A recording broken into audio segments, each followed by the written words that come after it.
नमस्कार, मेरा नाम है यशस्वी गुप्ता और आपका स्वागत है लाइव लॉ के इस सीरीज में, जहां हम 1 जुलाई 2024 से भारत में लागू हुए 3 नए कानूनों के बारे में विस्तार से बात करेंगे। इस सीरीज में हम तीनों नए कानूनों के बारे में दोनों इंग्लिश और हिंदी भाषा में विस्तार से आपको बताएंगे, तो बने रहिए हमारे साथ। आपराधिक न्याय प्रणाली में सुधार के लिए 3 विधेयक पारित किए गए हैं। पहला, भारतीय न्याय संहिता 2023। ये कानून पुराने कानून इंडियन पीनल कोड 1860 की जगह लेता है। इसके अंतर्गत हम आपराधिक कानून और उसमें दिए गए सजा के बारे में पढ़ते हैं। दूसरा, भारतीय नागरिक सुरक्षा संहिता 2023।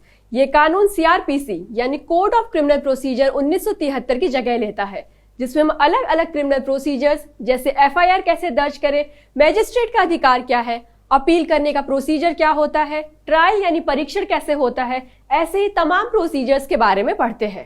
तीसरा, भारतीय साक्ष्य अधिनियम 2023। ये कानून पुराने कानून इंडियन एविडेंस एक्ट 1872 की जगह लेता है।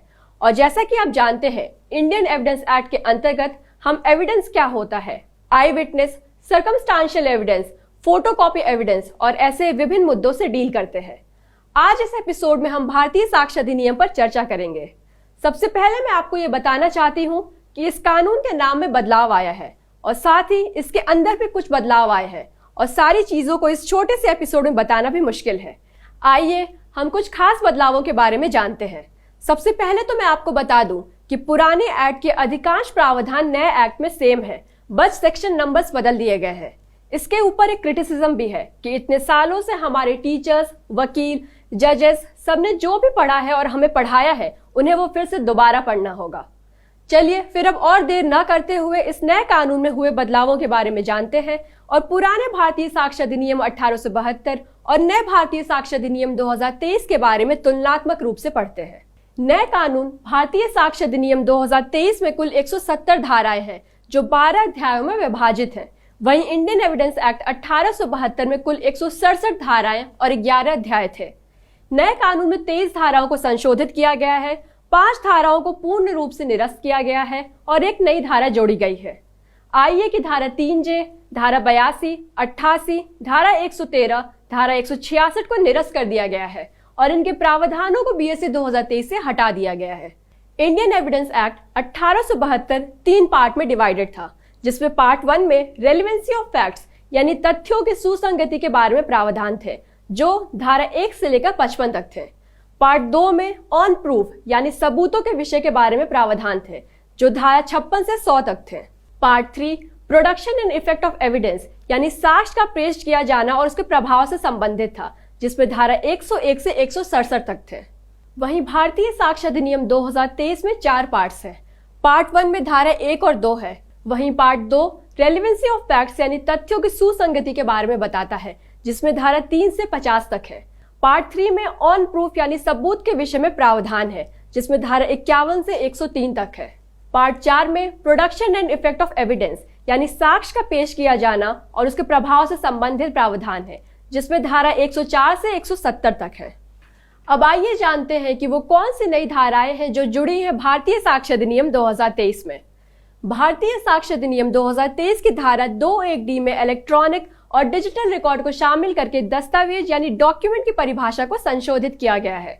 इसके अंतर्गत दस्तावेज की परिभाषा में इलेक्ट्रॉनिक और डिजिटल रिकॉर्ड को जोड़ दिया गया है, जिसके अनुसार एक इलेक्ट्रॉनिक रिकॉर्ड में email, server log, computer, laptop या स्मार्टफोन पर दस्तावेज, संदेश, वेबसाइट, स्थानिक प्रमाण यानी लोकेशनल एविडेंस और डिजिटल उपकरणों पर संग्रहित वॉइसमेल संदेश दस्तावेज होते हैं।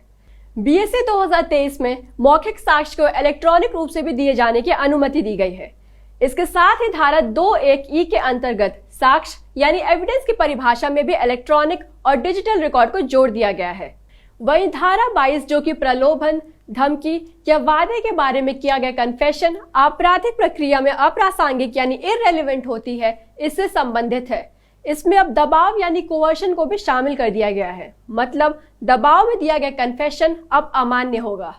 आपको बता दो कि धारा 32 को बीएससी 2023 में जोड़ा गया है, जो कि कानून की किताबों में शामिल किसी भी कानून के बारे में बयानों की रेलेवेंस की बात करता है, चाहे वह इलेक्ट्रॉनिक या डिजिटल रूप में ही हो।